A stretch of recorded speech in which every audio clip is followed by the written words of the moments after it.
Recuerden que aquí en YouTube hemos analizado algunos puntos sobre el tema de Paco Stanley, claro, lo que se permite analizar aquí, y también hemos llevado a cabo análisis sin censura en las demás plataformas que así nos lo permiten, que por cierto, si a alguien le interesa verlo, pues me puede seguir en Patreon. Y que uno de los puntos más importantes que hemos mencionado es cómo le vendieron a la gente una idea de que Paco Stanley supuestamente había sido despedido de Televisa porque le hizo una broma al jefe, en aquel entonces Emilio Azcárraga, el original. Y sí, podríamos llegar a considerar que sí es una broma lo que realizó, pero no como se lo estarían imaginando o como se los han planteado, porque supuestamente le presentó a una mujer de físico feo y se la presentó como su esposa. Ya después le dijo que era broma y supuestamente por eso lo corrieron, cosa que, como lo hemos comentado, se nos hace completamente estúpido. Pero bueno, la gente en aquellos tiempos claro que se creía eso, y ese segmento de la población en pleno 2024 es muy probable que aún se crea esa clase de cosas. El año pasado igual analizamos en tiempo real la historia de Paco Stanley gracias al documental que salió. Sin embargo, ese documental pues totalmente normal, sin aportes importantes, es decir, solamente con fragmentos de la misma información que tú podrías tener, no aportaba gran cosa, a diferencia de la serie que llevó a cabo Amazon en este 2024 y que hasta hace algunos días analizamos minuto a minuto en la plataforma de YouNow, donde sí pudimos darnos cuenta de elementos muy importantes. Y hablando específicamente del final de la relación entre Paco Stanley y Televisa, una línea que es mucho más probable que haya ocurrido es que después de que Paco Stanley tenía participación incluso dentro del catálogo de Televisa, catálogo que, como sabemos, conformado hasta por menores de edad, entonces Paco Stanley sí tenía ciertas ventajas, no solamente por conducir un programa, porque sería como en el caso de Galilea Montijo, no porque conduzca un programa, porque regularmente sea una de las principales que tienen en mente cuando hacen un megaproyecto como el caso de la Casa de los Famosos. No, porque conseguir otra Galilea Montijo, así como tal, pues sería la cosa más sencilla del mundo. Si hicieras una convocatoria, estoy seguro que fácilmente en el país habría cerca de 100,000 personas, y que de esas 100,000, una de cada 1,000, es decir, 100 personas, tuvieran incluso hasta mejor nivel que Galilea Montijo. Pero en el caso de Galilea Montijo hay una historia interesante que tiene que ver con los patrocinios, que tiene que ver con el lavado de dinero y toda esa clase de situaciones, así en el caso de Paco Stanley.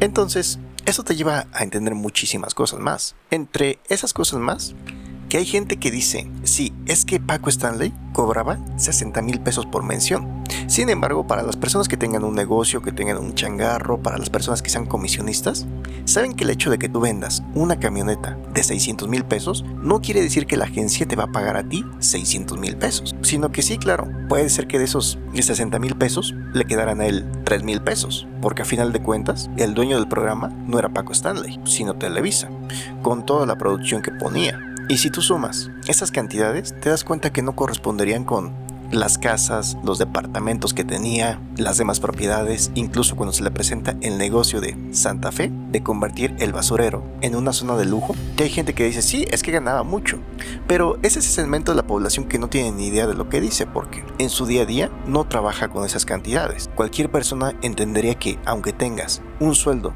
de 1,000,000 de pesos al mes, y asumiendo que no te gastes nada, pues son 12 millones al año, y aunque estés vigente así 10 años, son 120 millones, cosa que sería insignificante para el negocio en el que estaba metido. Y repito, asumiendo que realmente le correspondieran esas cantidades y asumiendo que realmente no tocara ni un solo centavo, lo cual es ridículo, ¿verdad? Porque si consideramos simplemente la cantidad de polvo que se metía por las narices, pues estaríamos hablando a que al tiempo de 2024, al tiempo actual, pues yo creo que se metía como unos 5,000, 10,000 pesos diarios. Ahora, si hablamos del tema de la gente que le hacía la limpieza, el jardinero, la señora que le preparaba comida, te das cuenta como esos 3,000 pesos por mención ya no son la gran cosa y que ni de broma serviría para hacer negocios impresionantes, pero como van dirigidos a un segmento de la población que saben que no tiene la capacidad para analizar algo así, se lo pueden plantear bien fácil y muy probablemente se lo van a creer.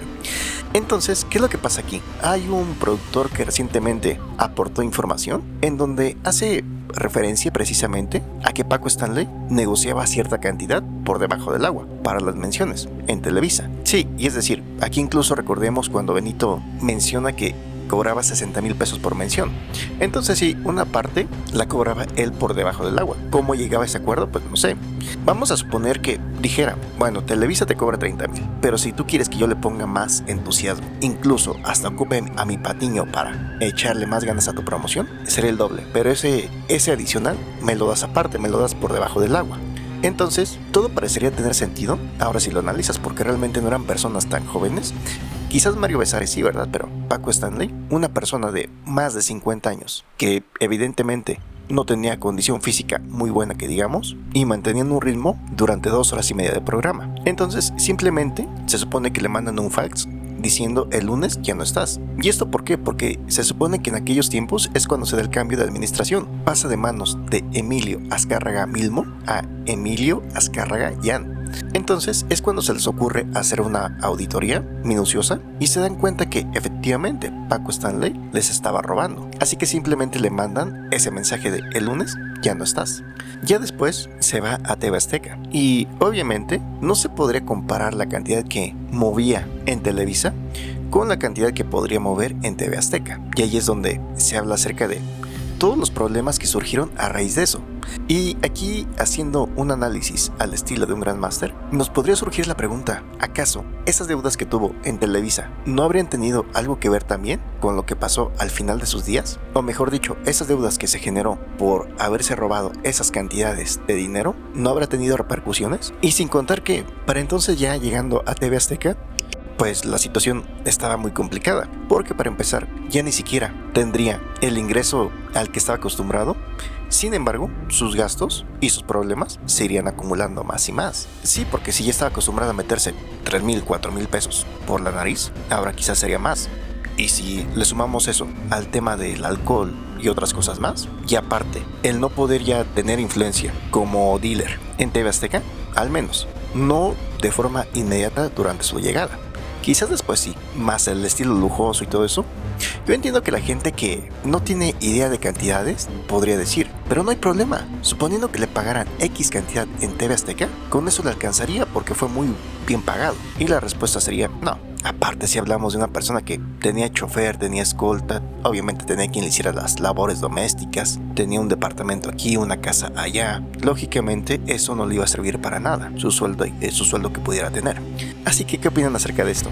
¿Qué les parece esta versión? ¿Más creíble? ¿Menos creíble? Igual, puedes entender muy fácilmente cómo se aprovechan de la gente simplemente al hacerle creer que es posible que una persona pueda mantener ese estilo de vida con un sueldo bien ganado, cosa que no es así. ¿O a poco creen que, por ejemplo, una Galilea Montijo tendría la importancia que tiene en Televisa, no más porque es muy buena conduciendo, si no fuera por el dinero que le ingresa, que lo procesan en Televisa y que lo dejan limpiecito? No serviría para nada, ¿saben? En fin, ¿qué opinan acerca de esto? Ya saben, dejen sus comentarios, dejen su me gusta, compartan el video y cualquier cosa pues les aviso por Telegram.